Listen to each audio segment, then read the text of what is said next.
She was the girl in the wheelchair, the child with cancer, the miracle story, the angel with big eyes and the bigger diagnosis.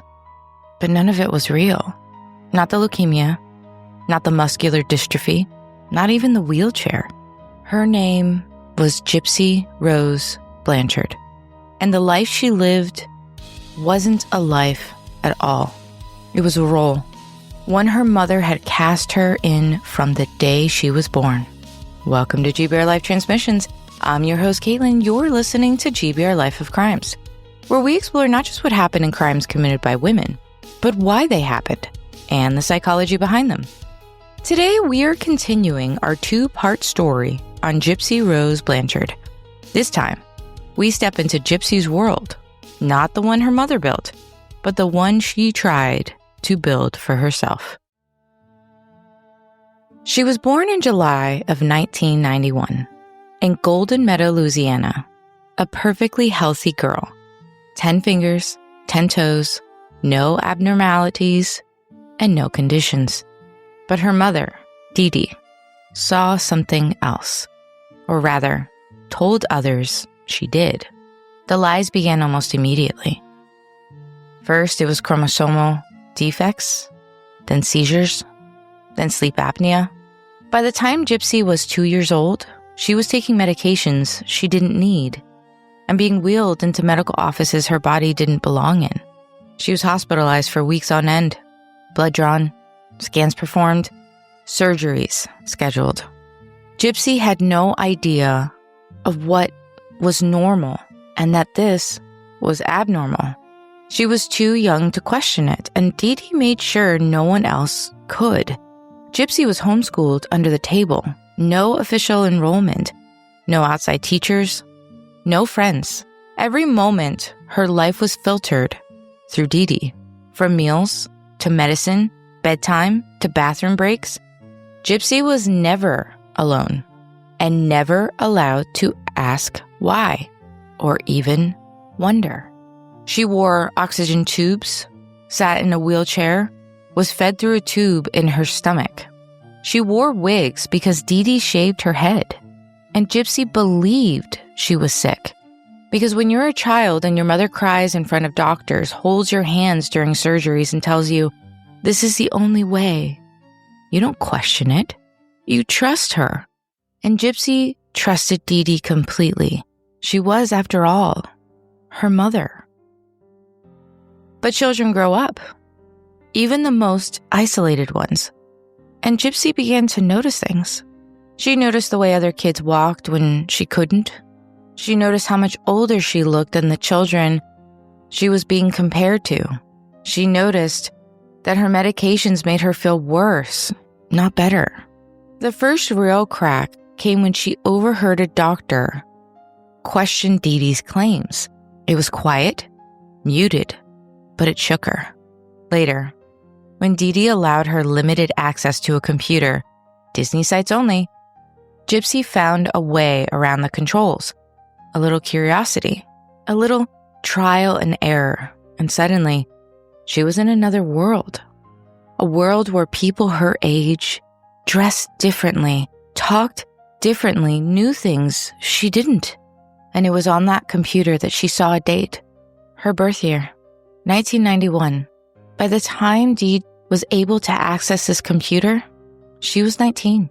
But her mother had always told her she was 14. Dee Dee was telling her she was 14. Well, Gypsy found her birth certificate hidden in the back of a drawer. She stared at the date, read it over and over and over again, and something cracked open inside her, not just confusion, grief, anger. Stories she had been living, this carefully crafted world of sickness and dependency was starting to fall apart. Her mind raced with questions. If she wasn't really sick, why the wheelchair? Why the surgeries? Why the feeding tube? And worst of all, who was she?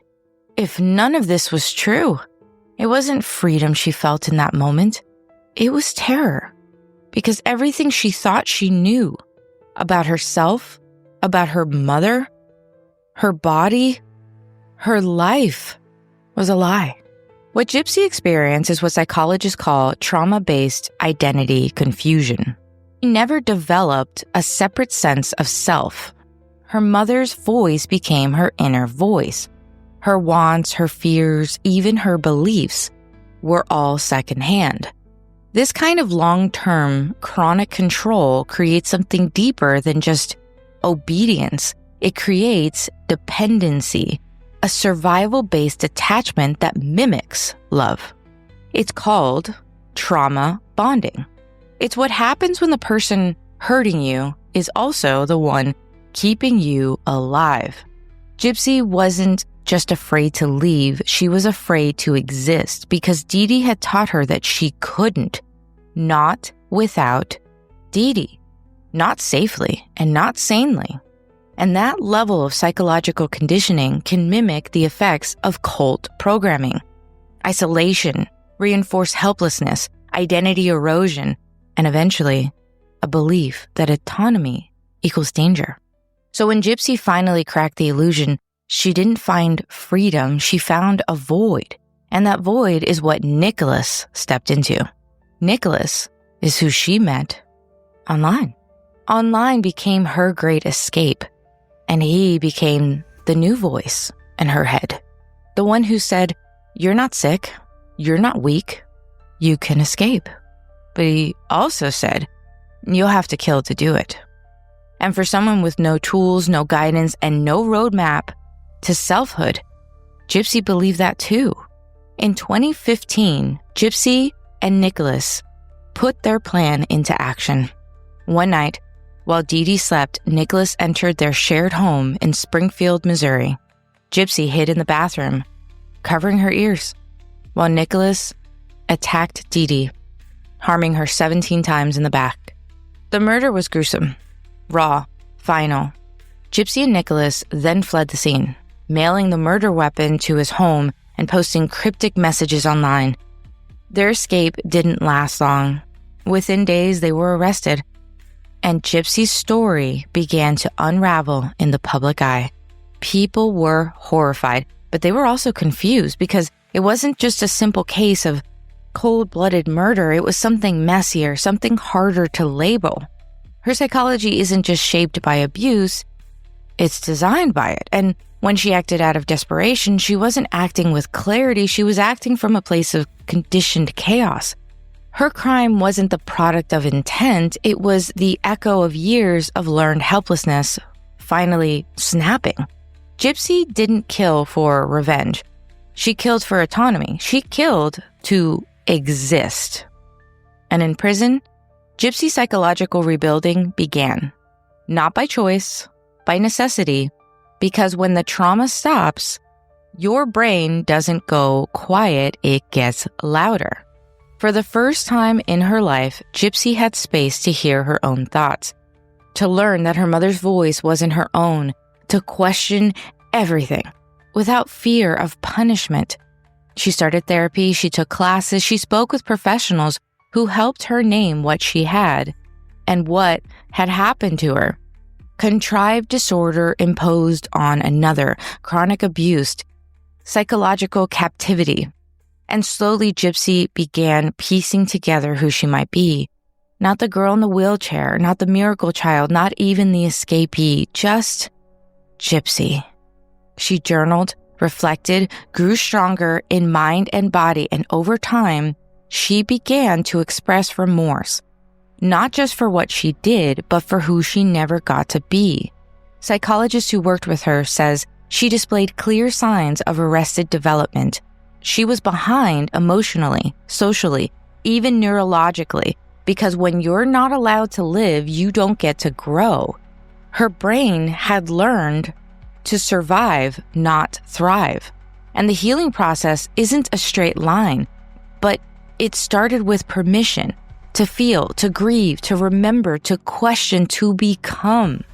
By the time she was released, Gypsy was no longer the fragile girl in pink pajamas. She was still scared and scarred, but now she had words for pain. And for the first time ever, They were hers. So when we talk about Gypsy Rose Blanchard, we're not talking about a crime. We're not talking about a girl who was conditioned to disappear, a girl who had destroyed her cage just to learn what freedom even meant. Her story doesn't fit cleanly into any narrative. She's not just a victim and not just a perpetrator. She's something more complicated than that. A survivor with blood on her hands and trauma stitched into her bones. And maybe that's what makes her story so unforgettable, because it forces us to ask, how many gypsies are out there? And what happens when no one listens until it's too late? This has been GBRLIFE of Crimes, part of GBRLIFE Transmissions. I'm Caitlin, reminding you that understanding the darkness helps us appreciate the light. Join me next time as we uncover another case that challenges everything we thought we knew about the criminal mind.